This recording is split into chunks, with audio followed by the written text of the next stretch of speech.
Ողջույն 24-ի եթերում հետագիծն է Նարեկ Գալստյան, այս պայն ես հյուրընկալել եմ Հայ-ԱՔՎ միավորման համակարգող Ավետիք Չալաբյանին, պարոն Չալաբյան, բարև ձեզ, եւ շատ շնորհակալ եմ հրավերս ընդունելու համար։ Պարոն Չալաբյան, մինչև ընթացիկ հարցերին անդրադառնալը ներքաղաքական 3 մի բան կատարվեց, որը ամբողջ համացանցում, առնվազն համացանցի ընդդիմադիր սեգմենտում որակավորվեց որպես աբսուրդ։ Քննչական կոմիտեն քրեական գործ հարուցեց Վեհափար Հայրապետյանի որոշման արդիվ, որ կարգալույծ է արել Մասյացոտնի թեմի նախկին առաջնորդ, այժմ Ավազանի անունով կոչվող Խարման Սարոյանին։ Ինչ է սա նշանակում։ Արդյոք մենք արդեն հասել ենք այն վիճակին, որ իշխանությունները փաստացի կարող են անգամ հոգևոր կյանքը փորձել դատական տրամաբանությամբ կարգավորել։ Գիտեք, չէ՞ կատակը, որը շրջանառվում է, որ դատարանը երևի կարող է որոշի եւ Հուդա Իսկարիոտին վերականգնի 12 առաքյալների կազմում։ Ես կարծում եմ, որ մեր երկրում Նիկոլ Փաշինյանի ղեկավարությամբ աբսուրդը սկսում է անցնել բոլոր հնարավոր սահմանները, այսինքն մի կողմից օրինակ Արարատ Միրզոյանը ելույթ ունենալով ԵԽԽՎ-ում հայտարարում է, որ դա հերյուրանք է, չկա հոգևորականների նկատմամբ ոչ մի հետապնդում եւ այլն, դրանից հետո ասենք քննչական կոմիտեն փորձում է անմիջականորեն, հա, միջամտել եկեղեցու ներքին գործերին։ Հարգելն է, եկեղեցու կանոնակարգ կա, այդ կանոնակարգով է որոշվում, ով ինչ հոգևոր կոչում է ստանում, կամ ինչպես այդ հոգևոր կոչումից զրկվում, չէ՞, դե ձեր ինչ գործն է դրա մեջ խառնվել։ Դա աշխատանքային հարաբերություններ չեն։ Աշխատանքային օրենսգրքով չեն կարգավորվում։ Դատարանը ըստ էության հղում է կատարել աշխատանքային օրենսդրության վրա, բայց դրանք աշխատանքային օրենսդրությամբ չկարգավորվող հարաբերություն են։ Դրանք հոգևոր, այսպես ասած, կոչումներ են, ոչ թե աշխատանքային պարտականություններ։ Ոստի դա աբսուրդ է բնականաբար, եւ կարծում եմ, որ նաեւ ինչ-որ չափով այս վարչակարգի հոգեվարքի տարբեր դրսևորումներ է, էլի, ընդհանրապես ասած հայտնի բան է, չէ՞, որ ասենք եղանակը ամենացուրտն է լինում լուսաբացից առաջ, հա, կամ ասենք մութը ամենաուժեղն է լինում լուսաբացից առաջ։ Մենք իստում այդ ցրտի, մթի եւ այլնի ոնց որ խտացում ենք ստանում, հուսով ենք, որ դրան կհաջորդի լուսաբացը եւ իսկապես աբսուրդի շրջանակներում իր գոյությունը քաշ տվող վարչակարգը կվերջացնի իր գոյությունը։ Իհարկե հարցս ավելի շատ իրավաբանների ու սահմանադրագետները երևի ավելի այսպես մասնագիտորեն պատասխանեն, բայց համենայն դեպս ձեզ էլ հարցնեմ։ Կա այնպիսի տպավորություն, որ Նիկոլ Փաշինյանը եկեղեցու դեմ պայքարում այնքան ստիպված է գործողություններ կատարել, որ անգամ գնում է ինքը եւ իր համակարգը առերևույթ սահմանադրական կարգի խախտմանը, որովհետեւ ապալման է, ճիշտ բառ օգտագործենք։ Տեսեք, ինքը իրան մտցրել է բացարձակ տրամաբանական փակուղի, որովհետեւ սահմանադրության 10-րդ հոդվածը հստակորեն տարաբաժանում է իրանից պետությունը եւ եկեղեցին։ Ակնհայտ է դա, եւ ընդհանրապես բոլոր կրոնական կազմակերպությունները, ոչ միայն հայ առաքելական Սուրբ եկեղեցին։ Պետությունը եւ պետության պաշտոնյաները իրավունք չունեն միջամտելու եկեղեցու ներքին գործերին։ Հիմա եկեք վերցնենք նայենք Փաշինյանը ինչ հիմնավորումներ է բերում։ Փաշինյանը օրինակ ստորագրել է մի փաստաթղթի տակ, որը իրենց պատկերացնում կոչվում է եկեղեցու բարենորոգման ծրագիր։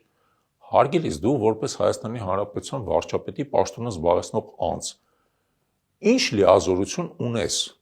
այդ փաստաթղթի տակ ստորագրելու։ Ոչ մի, բացարձակ ոչ մի։ Սահմանադրության 6-րդ հոդվածը կա,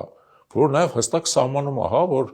պաշտոնյաները պետք է իրականացնեն միայն այն լիազորությունները, որոնց իրավասություն ունեն։ Դու ինչ իրավասություն ունես այդ փաստաթղթի տակ ստորագրելու։ Ոչ մի իրավասություն չունես։ Ինչի՞ ստորագրությունը դրել այդ փաստաթղթի տակ։ Դու գիտես, որ այդ փաստաթղթը հետագայում դատարանում քո դեմ օգտագործվելու է բնականաբար, որովհետև դու սահմանադրության 6-րդ հոդվածն ես խախտել եւ դրա հետ կապված նաեւ քրեական օրենսդրության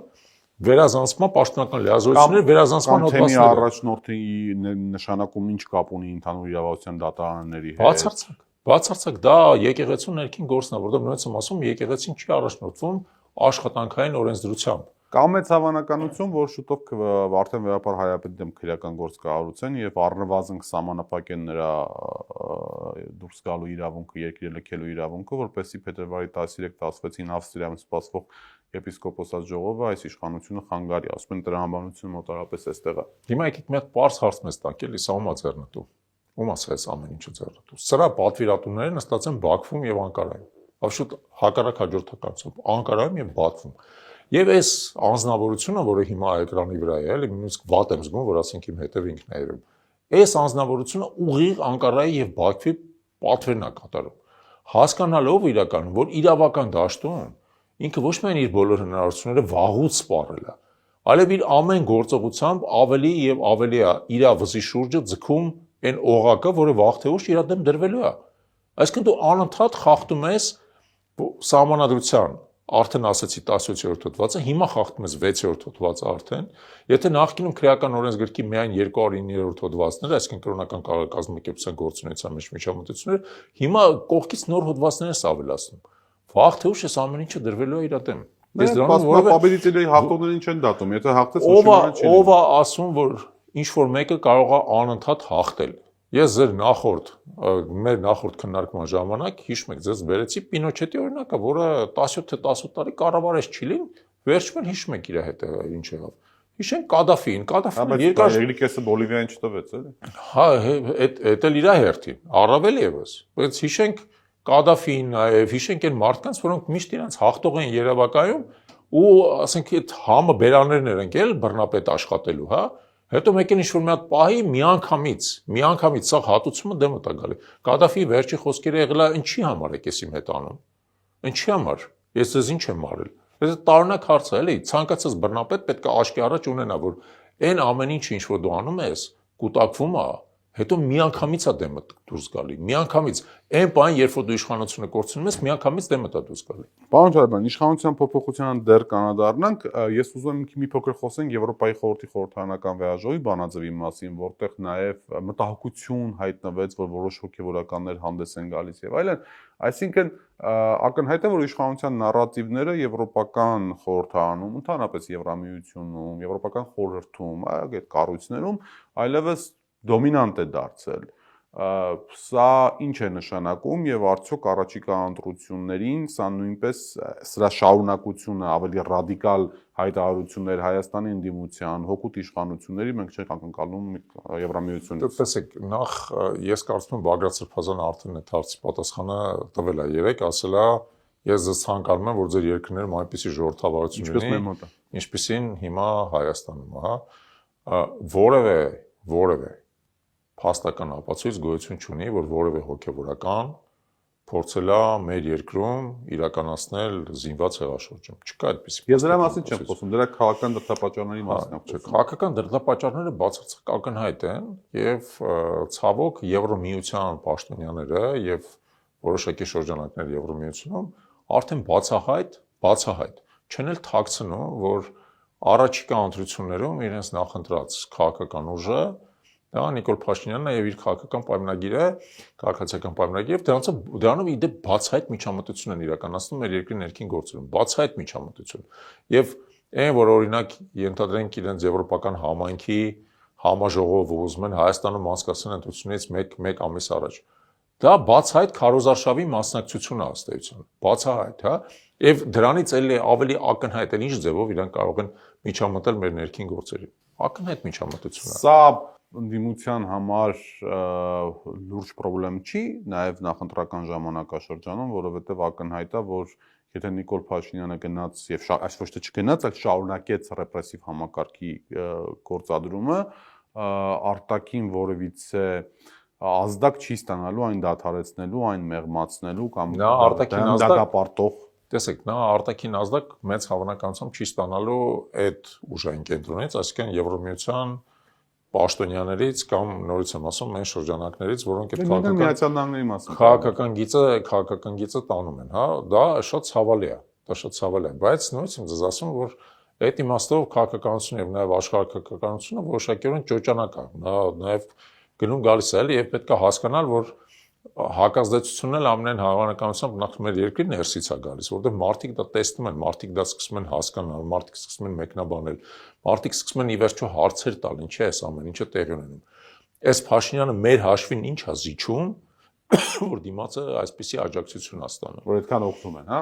Այո, ինչ են իրան այդքան։ Դե պարզի, որ հաշվի առնելով են հանգամանքը, որ Եվրամիությունն այսօր ծայրահեղ հակառուսական տրենդի մեջ է, Փաշինյանը ենթադրաբար խոսք է տվել, որ ռուսական ազդեցությունը Հայաստանում ինքը չզոքացնելու է։ Դուք հիշում եք վրացական իշխանությունները, երբ որ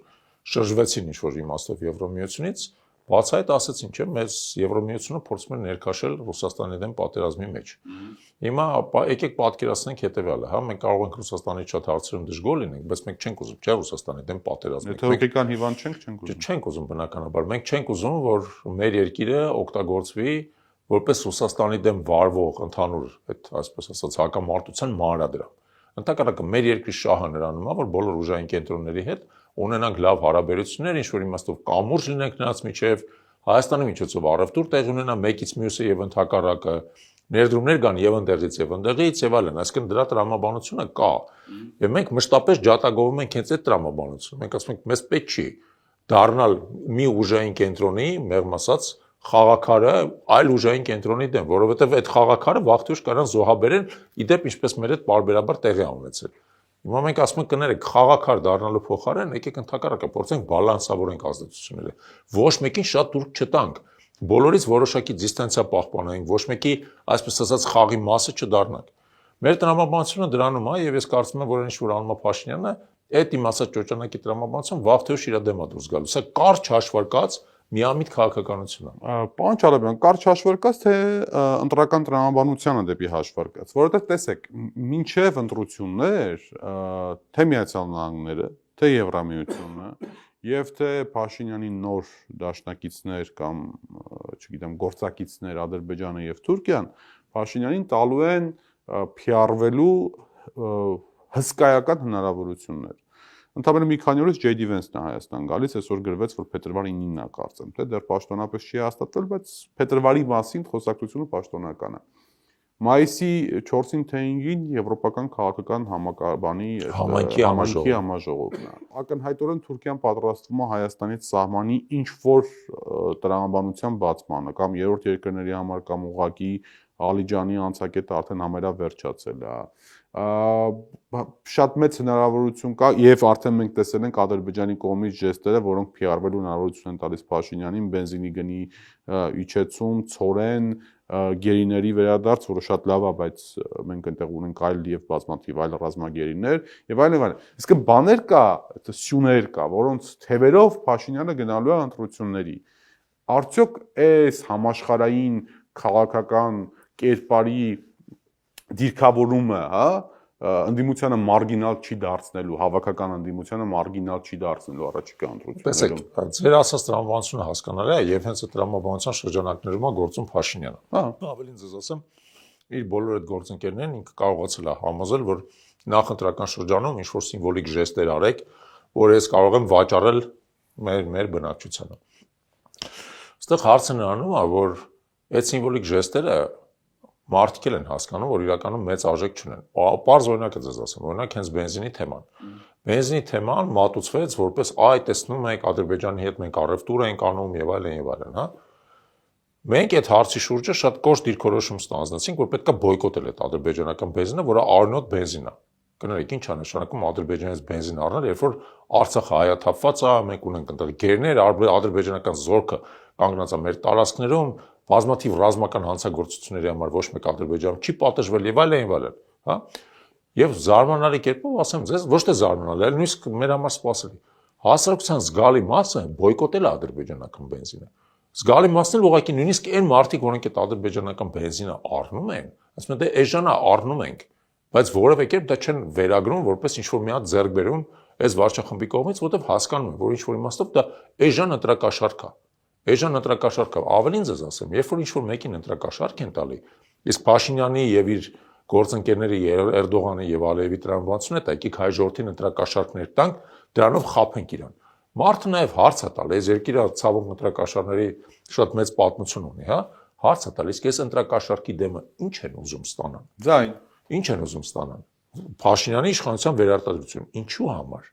Որովհետև այդ դեպքում շարունակելու են Հայաստանից շարունակաբար նոր զիջումներ փոկել, որովհետև իրենց տեսանկյունից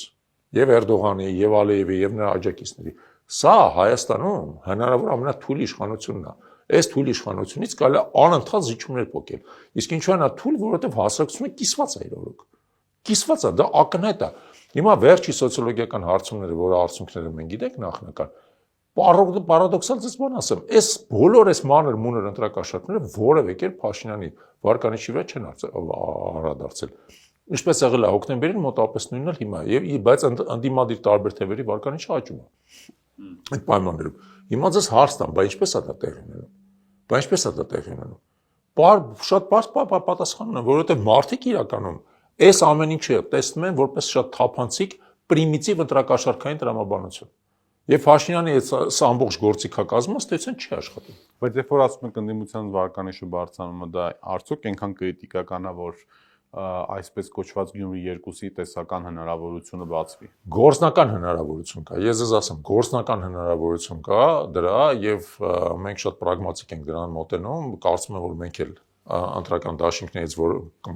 կոնկրետ մեկին կմասնակցենք, ընտրական դաշինքներից։ Ում եք բանակցում կասեք, թե այս բանը ձեզ չասեմ դրա մասին, բայց մոտ ապագայում դրա մասին հայտնի կդառնա, բայց բոլոր դեպքերում խոսքը գնում է արտախորհրդարանական ազգային, առողջ ազգային ուժերի մասին, որոնցից մեկը մենք ենք մեզ համարում եւ այդ շրջանակներում է տեղ ունենում բանակցությունները, հա։ Բայց ես կարծում եմ, որ մի քանի այդպիսի ընդդիմադիր ուժեր, այո, միասին վերցած կարող են կրկնել Գյումրիում տեղի ունեցածը, եթե այս իշխանությունը չգնա բացահայտ ընտրախախտումների կամ որը եւս հավանական է փորձի ընդհանրապես ընտրությունները կեղծի։ Դրա հավանականությունը կա, պատահական չի, իրանք անդադ խոսում են մոլդովական սցենարի մասին։ Մոլդովական սցենարում դուք գիտեք, քաղաքական ուժերից մեկը պարզապես վերջի օրերին հանվել է։ Մեկը սկզբից, մեկը վերջից համետ բյուլետենի մեջ է պահպանվել։ Բյուլետենի մեջ էլ պահպանվել 70000-ից ձայն ստացել։ Այո։ Եվ եթե մենք արդյունքը տեսնենք, ուրեմն սրվա գործող իշխանությունը Մոլդովիայի պարտվել էր։ Իդեպ պարտվել է, բոլոր դեպքերում պարտվել է, եւ ես կարծում եմ, որ Մոլդովիային դեռևս շատ երկար քաղաքական անկայունություն է սպասում։ Հայաստանի դեպքում, քանի որ իշխանության վարկանիշը մոտավորապես 20%-ի կարգի է լավագույն դեպքում, հասարակության 80%-ը կամ չի կողմնորոշված, կամ դեմ է իշխանության, հասկանում եք, այդ իշխանության համար վերարտադրությունը նորմալ պայմաններում, նորմալ ընտրական գործընթացի միջոցով համարյա անհնարին բան է։ Ուստի նրանք փորձելու են գնալ տարբեր միջոցներով ընտրությունների կեղծմանը, եւ այդ գործընթացը սկսվել է արդեն։ Դրա առաջի, այսպես ասած, ծիծեռնակը ճակերտներով իրականում ագրավը, հա, անցած շաբաթ այսօր ուրբաթ օրը նախաձեռնությունների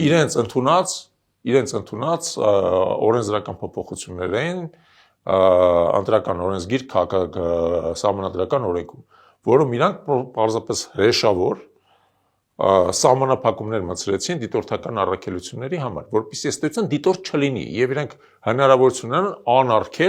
անարգել, կեղծել ընտրությունները, որովհետեւ իրանք տեսան, որ Վաղարշապատում, Գյումրիում եւ այլն դիտորդական առաքելությունները իրանք ձեռք են բերում։ Իշխանությունները կպատասխանեն, հիմա վերցնեմ ին վրա այդ դուք իրանք փոխային պատասխանեք, ես էլ ձեզ պատասխանեմ։ Ինձ մի պատասխանեք, իրենց պատասխանեք։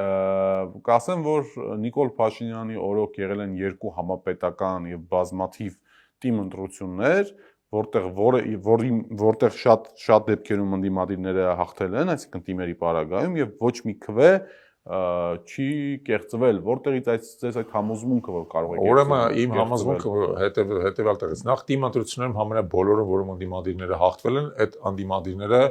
հետո կալանքի տակ են գնացել, բայց դա ուրիշ օպերա է։ Այդ ընդդիմադիրները հայտնվել են բանտում,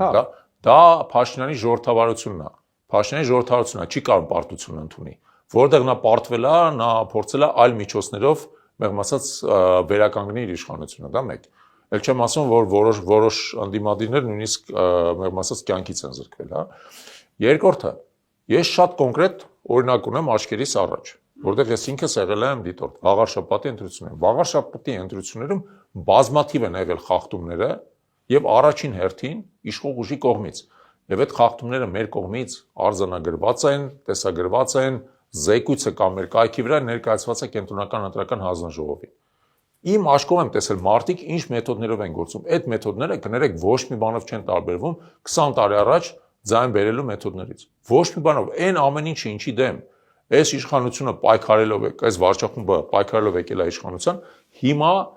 ամբողջական ծավալով սկսել է վերարտադրվել։ Փաթեթավորումն է տարբերվել։ Ես ես հիշեցնեմ Վաղարշապատի ընտրությունների դեպքում երկու հատ քրեական գործ է հարուցվել, երկուսն էլ գործող իշխանության կողմնակիցների դեմ ընտրակաշարք բաժանելու համար։ Բարեգործության անվան տակ, բայց անը ինչ ուզում ես դիր, բայց ընտրակաշարքը մնում է ընտրակաշարք։ Հայրենիքի պարագայում էլ հարցարեցել, չէ՞ Խաչի Գալասյան դրա համար կալանավորեցին։ Հա, բայց այն դեպքում չկա այդ փաստը, որ ընտրակաշարք ընդդեմ խոսակցություն է, իսկ այս դեպքում տեսանկարած բաժանած ընտրակաշարք կա, հասկանում եք։ Եվ պնդել, որ մենք ամեն ինչ ընտրությունները մաքուր ենք անում, մենք ժողովրդավար ենք, մեզ ուզում են վարքաբեկեն, հարգելիներս, ձեր վրա երկու հատ քրեական գործ կա հարուցած։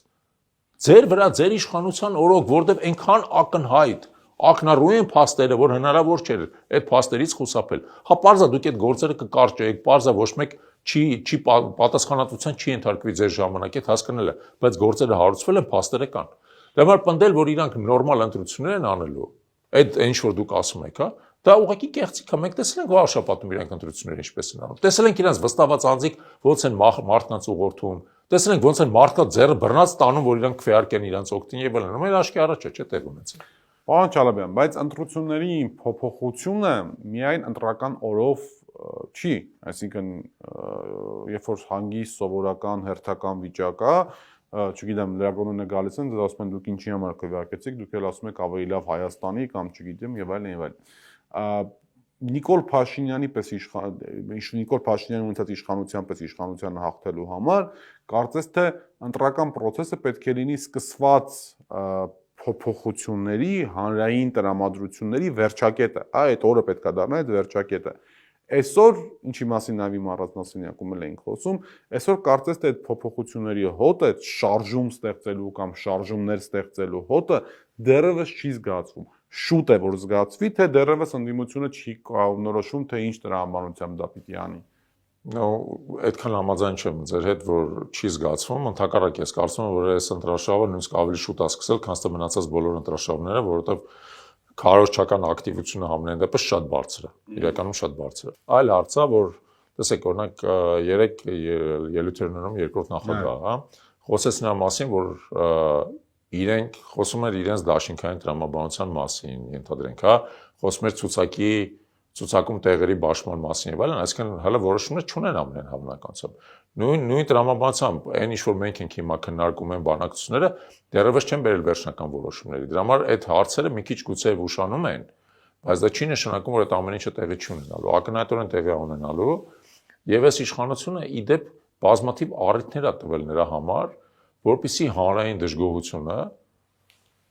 կուտակվելով ինչ որ պահի պարզապես պայթունաձև սկսի աճել։ Դրա պարզ օրինակներ է ձեզ ասեմ հանրային դժգոհության այդպիսի ինդիկատորների 3 միլիարդ պարգևավճար բաժանել է, որում ամենացինիկ հիմնավորումներով, հա, դա բերել է համատարած դժգոհության, այն մարդիկ, որոնց թոշակը չեն բարձրացնում, իրենց ասում են, գիտեք ինչ, ձեզ թոշակ որտեղ չեք կարող ծախսել, ասում են մի րոպե, բա որ ձեզ այդքան միլիոններով ամեն մեկիդ պարգևավճար են տալի, այդ ոնց եք կարողանում դուք միլիոնները ծախսեք, մեր վրա կոպեկները ափսոսում եք ծախսել, հա։ Նույն կերպ այդ պարգևավճարները համակարգի ներսում, հա, բաժանված են բացարձակ անարդար։ Այդ պարգևավճարները բաժանված են այն մարդկանց, որոնք վաղը գալու են քաղաքացիական պայմանագրի նախընտրական ֆոնդում այդ պարգևավճարների մի մասը մուծում կատարեն։ Դա արդեն ակնհայտ է։ Դա արդեն ակնհայտ է։ Այն մարդիկ, որոնք աշխատում են համակարգում, բայց այդ այսպես ասած կարմիր գծից ներքև են, ասում են կներեք, մենք սա չարչարանքն ենք անում, մենք աշխատում ենք, պետություն ենք մեր մասած աշխատացնում, դուք այդ պարգևավճարը ձեր ընկերների մեջ եք բաժանում։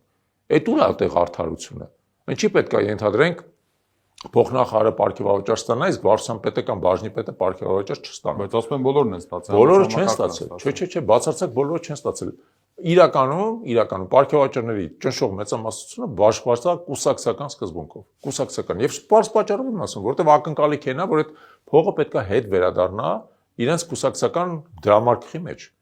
Եվ իդեպ, եթե իրանք հիմա հերքում են դա, կվերցնեն կստուգենք, ով է պարգևավճար ստացել, ով է մուծումներ կատարել կուսակցության հիմնադրամի մեջ ու կտեսնենք կա համընկնում թե չկա համընկնում։ Այո, դուք նկատի ունեք այդ նախընտրական հիմնադրամը, որ իրանք մուծում են անում ցուցակներում հայտնվելու համար։ Այո, պետության միջոցները այդ ճանապարհով գնալու են իրանք կուսակցական ընտրաշավին։ Հիմա այս մարդիկ ասում են, բան, մենք կոռուպցիան հաղթարել ենք, բայց կոռուպցիան էլ ոնց ալնում, ոնց որ ասում են դասականը պոզով պոչով ալնում։ Վերցնում եք կառավարության որոշմամբ, փող եք հատկացնում, ընտրյալների այսպես ասած ճակերտներով ընտրյալների մի հատ շրջանակի, որ այդ ընտրյալների շրջանակի հետո պետք է գա մուծում կատարի ձեր կուսակցական հիմնադրամի մեջ, լավ էլ բանակ էլ եմ մտածել։ Հետաքրքիր բան է։ Դրա հետ մեկտեղ պարոն Չալաբյան, այնուամենայնիվ ուզում էի հասկանայի, ճիշտ է, կա 4 ամիս, բայց այնուամենայնիվ հանրային տրամադրությունները շոշափելով, մարդկանց հետ շփվելով, ինչ եք կարծում։ Սա մի կողմից ընդդիմությունը ասում է, որ սա Հայաստանի ապագայի համար վճռորոշ նշանակություն ունեցող ընտրություններ են, անգամ տեղ-տեղ ֆատալիստական շեշտադրումներ եմ լսում տարբեր գործիչներից Հայաստանի պետություն լինել չլինելու ընտրություններ են եւ այլն։ Մյուս կողմից էլ ակնհայտորեն ընդդիմությունը նաեւ փորձում է խոսել սոցիալական խնդիրներով, կենսաթոշակներ, չգիտեմ, էս են եւ այլն եւ այլն։ Այս ընտրությունը ինչի մասին է։ Այս ընտրությունը սոցիալական խնդիրների մասին է լինելու շեշտադրումներով հիմնական, թե այս ընտրությունը էգզիստենցիալ օրակարգի մասին է լինելու։ Երկուսն էլ եւ բացատրեմ իրանց միջև անմիջական կապը։ Տեսեք, երբ որ դուք տարիների ընթացքում այս իշխան վարչախումբը արդեն 8 տարի է իշխանության, հա, տարիների ընթացքում անընդհատ խափում եք քաղաքացիներին, անընդհատ խափում եք ընտրողներին, դուք իրանց խափում եք տարբեր հարցերում։ Դուք գալիս եք ասում եք մենք Շուշին ու Հադրութը դեօկուպացիա ենք անելու, հետո Արցախը վերցնում եք, մնացածն էլ հանձնում եք, ժողովրդին էլ ենթարկում եք բռնագաղթի ու նեզրկման, հայրենազրկման եւ այլն։ Վերջին 10 հոգին էլ դες վերջին։ Հա, բաց այդ խափեությունն է, չէ՞։ Դուք գալիս եք ասում եք մենք սա թալանածը հետ ենք բերելու։ Թալանածը նախ ամբողջը հետ չեք բերում, ինչ-որ մի հատ փշրանքներ եք հետ բերում, բայց այդ հետ բերածը բաշխում եք ձեր միջև։ Ինքնացես ապարքեվավճար եք տալի։ Ամենապարզ բաններից մեկը մենք Աշունը դրա մասին ասացինք, ոչ մեկ չի կարողացել մինչև հիմա, ոչ մեկ խելամիտ ինչ-որ հակադարձում տալ։ 7 տարի իշխանության եք եղել, թոշակները ինչի չեք ավելացրել։ 500,000 մարդ կախված է պետությունից իր ամենանվազագույն կենսամակարդակի համար այս մարդկանց թոշակն չի չեք ավելացրել։ Նախ դրա փոխարեն առողջապահական համակարգ ենք ներդրել։ Հիմա խոսանք նախ նոր են սկսել դրա մասին, բայց խոսանք դրա մասին։ Քաոս է առողջապահական համակարգում հիմա, որտեղ ամենաաբսուրդային ինչ բան են մտցրել առողջապահական համակարգի մեջ։ Ես 3 տարածորեն գտնվում եմ պետական բժշկական կենտրոնում։ Իմ անձնական առողջական խնդիրների բոլոր բժիշկները բողոքում են, ասում են, այս ինչ որ մտածած է, սա բացարձակ պոպուլիզմ է։ Սա առողջապահական համակարգը ներսից պայթեցնելու է պարզապես, որովհետև այն նոր, այսպես ասած, կարգավորումները, որոնք մտցվել են, ուղղակի չեն համապատասխանում տնտեսական իրականությանը։ Մարդիկ բողոքում են, ասում են, ժամանակին այդ պրոցեդուրան արժեր X, հիմա այդ պրոցեդուրայի դիմաց մեզ վճարում են X բաժանած 3։ Հիմա ասում են, ինչ պետք է անեն, բժիշկները 3 անգամ քիչ աշխատավարձ ստանան, որ 3 անգամ քիչ աշխատավարձ ստանան, թողնելու են դուրս գան գնան մասնավոր կառույցներում աշխատեն, ամբողջ պետական համակարգը կփլվի։ Ամեն Չալաբյան, դուք ձեր աշխատանքի բերումով բիզնեսի կառավարման մասնագետ եք, չէ՞։ Կառավարիչ եք, այո, այսինքն երկար ժամանակ հենց խոշոր բիզնեսի հետ գործ եք ունեցել։ Միշտ այնպես չի ստացվում, միշտ չի այնպես, որ ռեֆորմը սկզբնական շրջանում որոշակի առումով անորոշություն, քաոս, հակազդեցություն է բերում, հետո կամաց-կամաց դառնում է սովորական նորմալ երևույթ։ Այդքան էլ չէ, ասեմ ձեզ, տեսեք։ Ես ոչ միայն բիզնեսի կառավարիչ եմ եղել, ես բիզնեսի բարեփոխման փորձագետ եմ եղել երկար տարիներ։ Ուրեմն բիզնեսում բարեփոխումների 2/3-ը տապալվում է։ Փաստ եմ ձեզ ասում։ Երկարաժամկետ եւ մեծ վիճակագրական հասկաս բազայի վրա 2/3-ը տապալվում է, 1/3-ն է հաջողության հասնում։ Հաջողության են հասնում այն բարեփոխումները, որոնք լավ մտածված են, լավ պատրաստված են, ռազմավարությունը հասկանալի է, դիմադրության օջախները հասկանալի են, դիմադրությունը հաղթահարելու ձևերը հասկանալի են, ռեսուրսները բավարար են, մասնագիտական նաև ռեսուրսները բավարար են եւ այլն։ Այն ինչ որ այսօր կոչվում է առողջապահության բարեփոխում, դատապարտված է ձախողման։ Եվ արդեն ձախողվում է աշկի առաջ, որովհետեւ գնացեք ցանկացած առողջապահական հաստատություն, կտեսնեք ինչ քաոսի է բերել այս այսպես կոչված բարեփոխումները։ Պարզապես կտեսնեք։ Չգիտեմ որքան ճիշտ զուգահեռ կբերեմ, բայց ես աշխատանքից վերումով շատ լավ հիշում եմ, երբ որ 2010-11 թվականներին Հայաստանում ներդրվում էր մեքենաների ապահովագրության համակարգը, ու այդ ժամանակ էր բավական մեծ հակազդեցություն, ասում էին, որ մարդիկ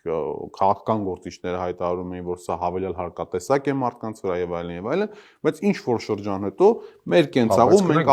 ապայից առանց ապայի չեն կարող այդ չէ, ճիշտ է, բայց դուք մեկի եւ մյուսի բարդությունը իրար հետ մի համեմատեք, հա, հասկանում եք, ապան ընդամենը դա մեկ կետ է։ Ունեք ավտոմեքենա, դրա բանից այսպես ասած արժեքից կախված մի հատ միավոր է տարվա ընթացքում մուծվում է եւ այլն։ Առողջապահությունը ապահովագրության մեջ ամենաբարդ համակարգն է, որովհետեւ եթե ապան ըստ էության դուք բան եք անում, հա, արժեքից կախված ապահովագրական վճար եք որոշում, մարդու առողջությունը այնքան գործոններից է բաղկացած, այնքան բարդ է իրականում, այնքան բարդ է կառավարելը։ Ամեն անգամ, երբ որ մարդը գնում առողջապահական հաստատություն, նրա մատուցվող ծառայությունների հետ կապված պետքա որոշում ընդունի ապահովագրված բանը կազմակերպությունը հասկանում եք, պետքա որոշի ճիշտ է ենթադրենք իր համար արյան անալիզ անել թե չէ, ճիշտ է իրան MRT անել թե չէ, ճիշտ է իրան ռենտգեն անել թե չէ, ճիշտ է իրան այս դեղը նշանակած թե չէ, ճիշտ է այս պրոցեդուրան։ Դե դա քաոսի է բերում։ Դու հասկանում եք, տեսեք ինչու է խնդիրը։ Ձեզ պետք է ունենալ կարողություն այդ ամեն ինչը վերամշակելու։ Եթե դուք չունեք կարողություն այդ ամեն ինչը վերամշակելու, այո, դա բերելու է չարաշահումների, դա բերելու է կոռուպցիայի, դա բերելու է նրան, որ մի մասը գողել են, մեծ մասը դժգոհ լինեն։ Դա բերելու է նրան, որ օրինակ հիվանդները դժգոհ լինեն բժիշկներից, բժիշկները դժգոհ լինեն պետությունից եւ այլն։ Այսինքն, եթե դուք դա մանրամասն չեք պատրաստել, փուլար չեք ներդրել, իսկ այստեղ փուլար չի, ասեմ, միանգամից sense մեծ հորձանուտով լցվել է առողջապահական համակարգի վրա։ Սպասեք տարածորեն մի ամիս նորա չէ սկսել գործել, բայց արդեն աղմուկը հսկայական է։ Աղմուկը արդեն հիմա հսկայական է, քանի գնա ավելի է բարթանալու։ Տեսնենք ինչ կստացվի։ Շնորհակալ եմ շատ։ Ձեզ եմ շնորհակալ։ Հրավերս ընդունելու հետաքրքիր զրույցի համար իմ հյուրն էր Հայաքվե միավորման համակարգող Ավետիք Չալաբյանը, իսկ մենք կհանդիպենք, մնացեք խաղաղությամբ։